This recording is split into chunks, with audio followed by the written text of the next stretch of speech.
Hey, HomeWOD. Welcome. Another week, 427. Hopefully, this week we get some good news from the governor. Maybe we'll fingers crossed, we might be able to open and get things moving again at the gym. Although, when we say open, it's going to look different for a bit. And we haven't, planned this out to a T yet, but I'm sure there's going to be restrictions on how many people can be at the gym at one time and group classes. We might not be able to have kind of a group setting. So we're going to figure out what's best for everybody, given the guidelines that hopefully fall this week. And if they don't fall this week, maybe the next, or whatever.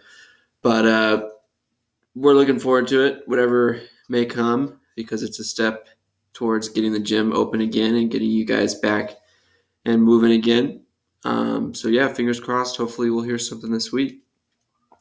So for today, we're going to start with a warm-up of 3 sets of an out and back run. And this is not something that's super long, 20 to 30 seconds at most. Maybe run a couple houses down, run back to your house, right? Something super short. 20 lateral hops to get your calves and ankles ready for double unders. 5 yoga push-ups to get your pecs, shoulders ready for the shoulder to overhead or the ground to overhead and the push-ups. And then 5 Russian baby makers just to kind of open up those hips. So 3 sets of that. Then you're going to further open up your hips by doing some hip complex work, those 3 stretches that we do on each side.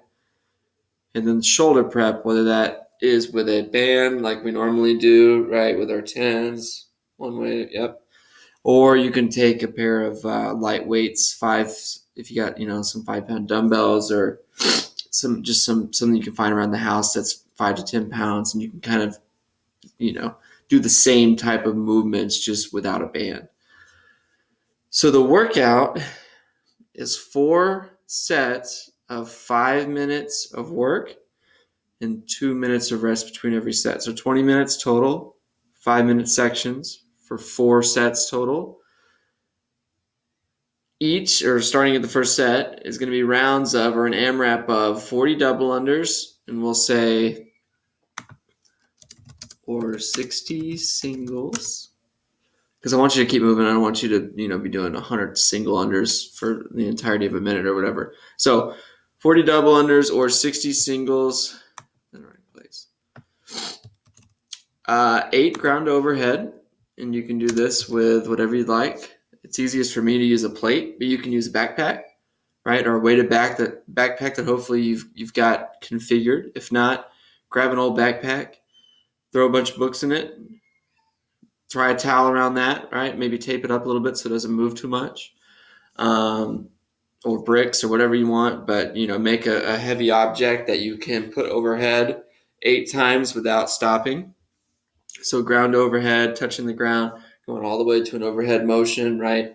You can kind of swing the hips like a kettlebell swing, but it comes straight up the body to that overhead push-out position. Then 12/9 push-ups.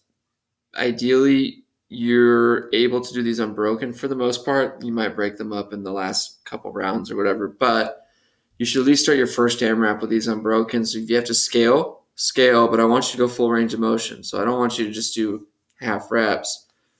Prop yourself up on something, the hood of a car, right? A truck, a coffee table, whatever, any kind of table, to where you're propped up, but you're still going full range of motion, straight arm, chest to object, and then back to a straight arm position.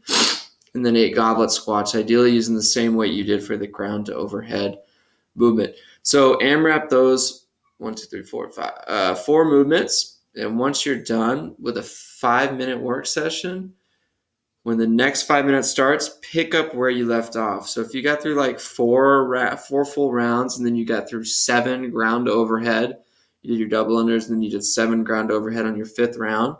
Well, in that next 5-minute work session, you're going to start on that 8th. You're going to knock out that 8th ground overhead rep and then do your push-ups and so on. So you just pick up where you left off.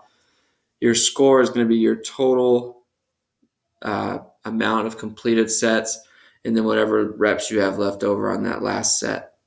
Okay.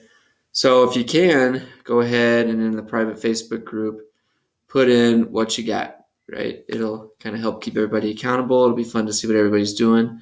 But put in your score. Let us know what you thought about it. And that's it. Be creative. Keep moving. Hopefully we hear some good news this week, but I'll hope to see y'all soon.